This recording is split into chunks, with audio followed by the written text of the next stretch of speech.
Behold, I had not seen her in a year. But she still looks good. She still looks good. There she is. There she is. She's still looking pretty good. Like, considering this car has not been driven in over a year, she still looks pretty good. Still looks pretty good. Right? Still looks pretty good. However, so I got to see Tay. I hadn't seen him in... I hadn't actually seen Tay in like 16 years, I think, something like that. But he was super nice, super friendly. He's an old man now, and he's like, what the hell happened with your car, dude? And I'm like, I don't know. It's like, this is how your car arrived to me. Here's the boot of the car. There's my engine. They literally just threw it in the boot of the car. There's the engine to the car in the boot. That's how they delivered it to Tay. This is how they left my car. After they decided on it. Like, this is what they did. They just threw the boot of the engine into the boot of the car and just left it there. What did they leave in the front of the car?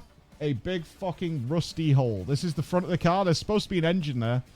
And as you can see, they've just left it. They took the... from what Tay could tell, they took the engine out. Couldn't be bothered to put it back, so they put it in the boot and then left the car out in the rain. And so... this is what's happened inside of it. It's not good. No, it's not good at all. It's not good. This is what they did to my car. This is how they left it. Just frankly unfucking believable. Frankly, just unbelievable. But why? In this, they were saying, look, the engine's dead. We're not going to... it's not under warranty, which is just fucking bizarre. Like, I was explaining to Tay that I have never been as fucked. I've had some terrible, terrible deals come across my desk, especially in this business. Some awful, awful deals come across my desk. Never have I been screwed over as I have been with this car. Never. So, as Tay explained it to me, he's like, we can buy an engine, which would be about £7,000, even with him sourcing them cheap, because there's just none available. So, it'd be about £7,000. But even if we did that, with the damage they've done internally by, like, leaving it out, because they actively... I haven't got a picture of it, but... like, the seal here to sort the water out, they'd removed that. So he said with the damage that's been done internally, with them leaving it out in the rain and taking all the seals off, because that's what they did. They took all the seals off, and it's what's caused all, like, the rust inside. He said even if we got a new engine, it's going to be another, like, $5,000 to sort out the rest of the car. It is now officially more expensive than the car to even repair the car. It's like, and it'll never be right. It's like, I'm telling you now, Mike, I could work on this thing for 5 months with all the parts, and it would still not be right. It'll be fucked at some point. It'll be absolutely fucked at some point. So, he said, the only thing we could do is scrap it, mate. It's like, there's nothing else. Like, there's absolutely not worth it. And for scrap, he says, I guess, realistically, you're going to get about £400 at best for scrapping it, which is less than the monthly payments that I still have to make on this car for the next year and a half.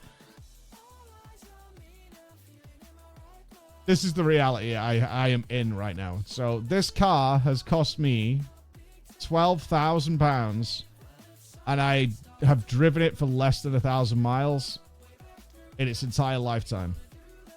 And what's going to happen to me now is that I am going to have to turn this into a cube and throw it away and continue to pay for it for another year and a half.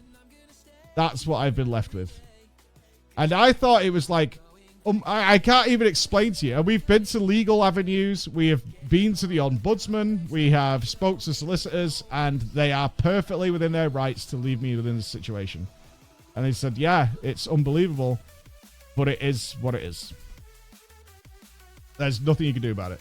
And I'll point out, on this car, when I got it, I took out the gap insurance, which means that if anything causes the car to be written off in the first year, you get all your finance refunded and you get sorted.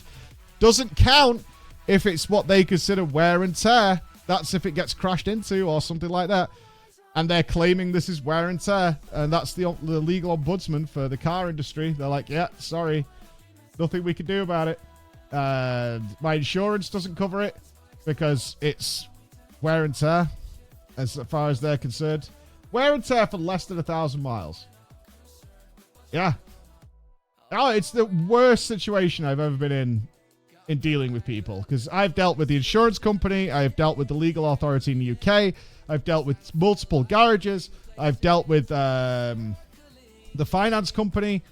Absolutely none of them give a flying fuck whatsoever. And as Tay explained it to me, he says, you're not the only one. He said there's 2 cars out there that are in a similar situation. So another, he's got a car in there that a guy bought for $9,000. And it's dead already. He's barely used it, and it's got to be scrapped. And he bought it outright, so he's just bought $9,000. He said he got 600 quid for scrapping it. 200 went to Tay for tearing the car apart. The guy got £400 back. He spent $9,000. He got 400 quid and no car. That was it. And this is legal. This is legal, dude. This situation is fucking legal.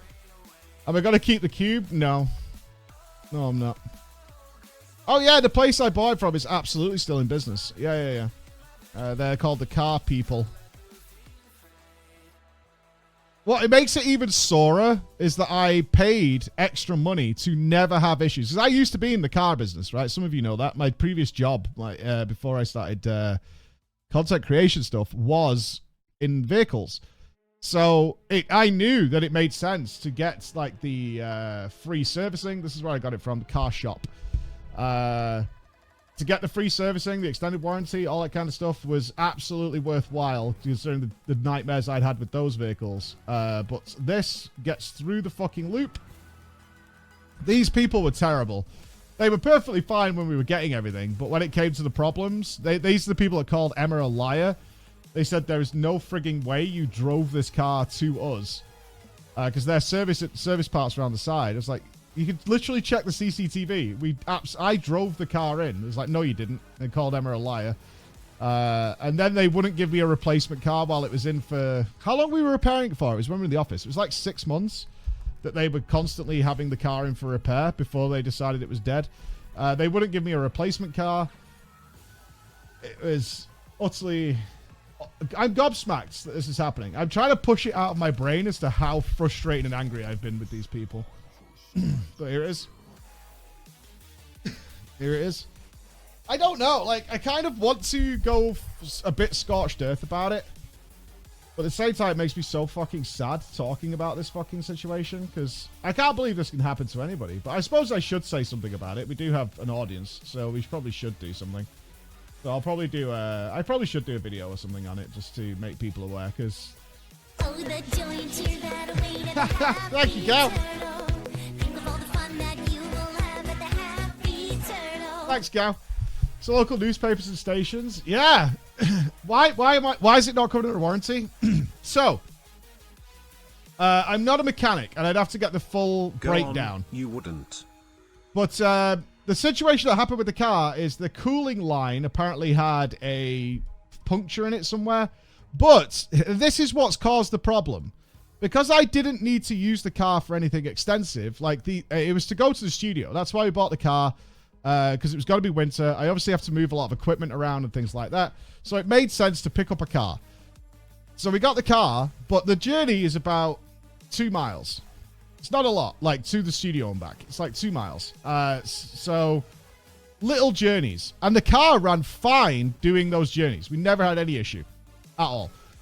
When we went on the motorway, which I very rarely needed to do in the car, that's when we noticed there was a problem because the car kept going into safe mode and saying the temperature was like completely overheating. And then the temperature gauge would drop down to normal. It would fly up like instantaneously to maximum temperature.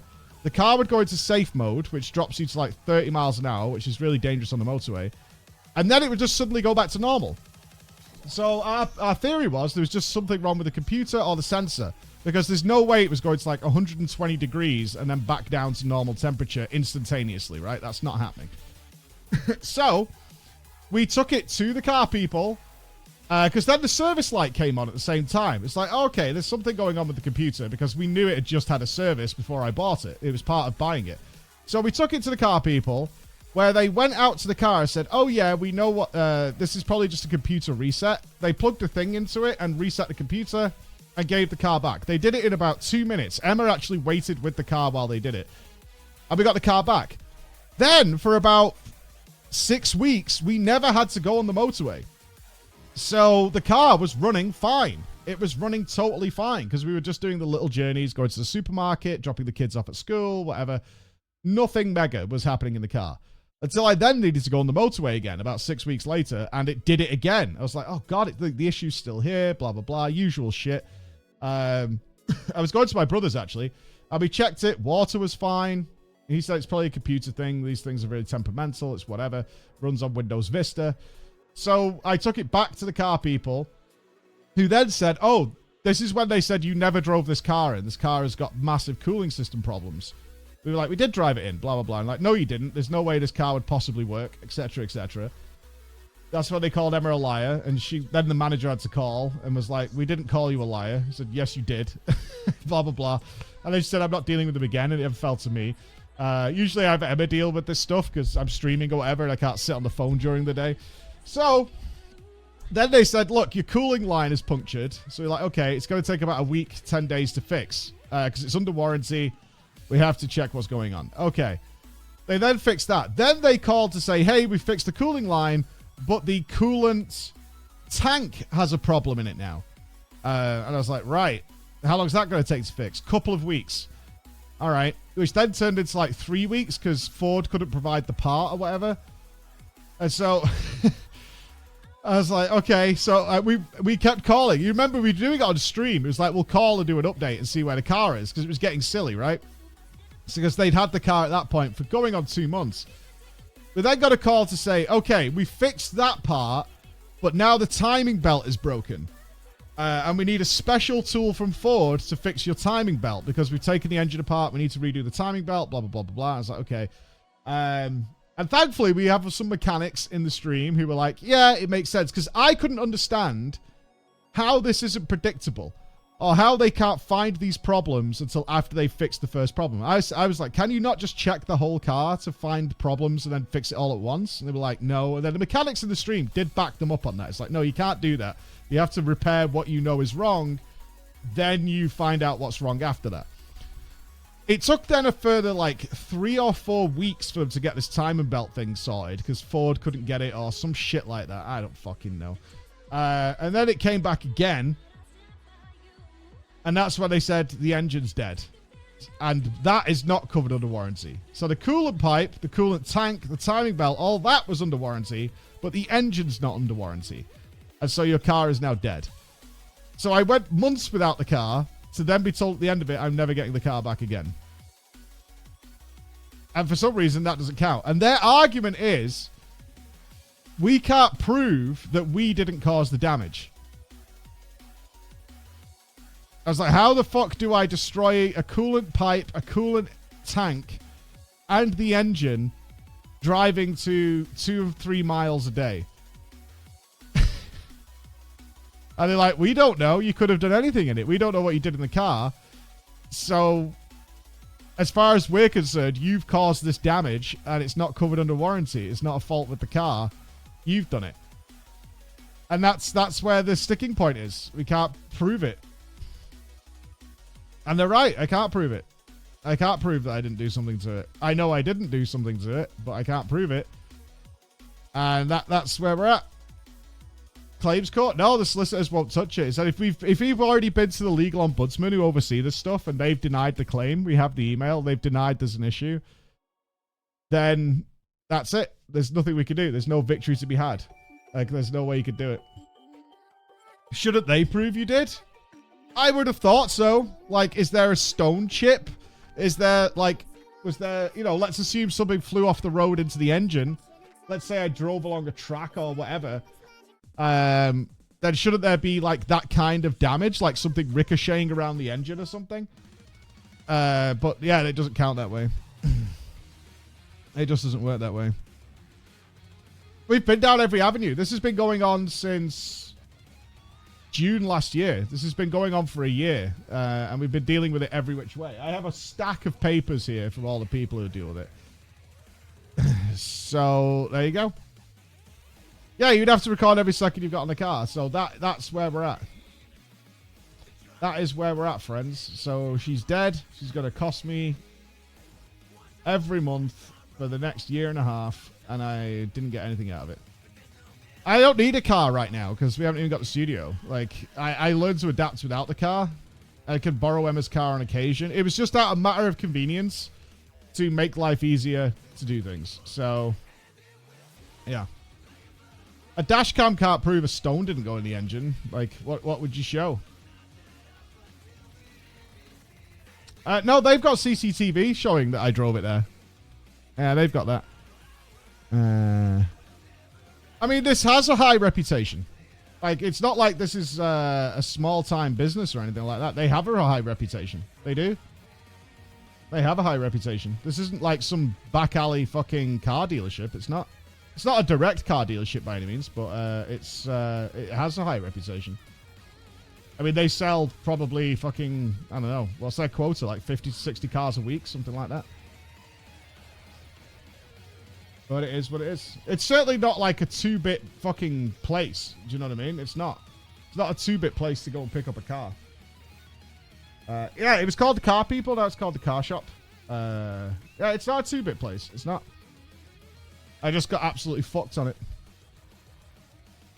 It really sucks. Yeah, it really sucks. It super sucks. Because I like the style of it. I like this car a lot. It was nice. It was comfy. It was the titanium spec. It had a lot of little creature comforts in it for its price.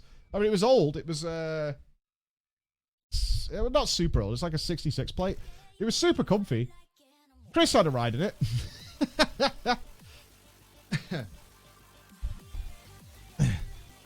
Yeah. Full focus. She's got to be a cube. She's going to be a cube.